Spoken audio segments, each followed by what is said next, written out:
Ayan, kung may lusong, may ahon. Haba ng lusong kanina. Tapos ito na ang ahon. Ayan na, konti na lang. Konti na lang. Maubusan na kami ng hininga. Ayan, haba daw ng ahon, sabi ni paring Jan. Konting-konti na lang. Konting-konti na lang, mamamatay na ako.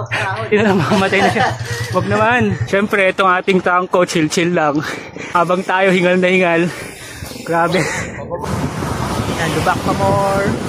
Paano ba malubak ang naka-road bike? Yan, tingnan nyo nasa likod. Si Jan. Ramdam yung lubak. Ramdam ang lubak. Ahon tayo hanggang kaya. Dito pa rin tayo sa liblib. Kain na pala ito. Ano, kain mo na? Napagod, nagutom. Hindi ko alam, tanong natin kung saan yan.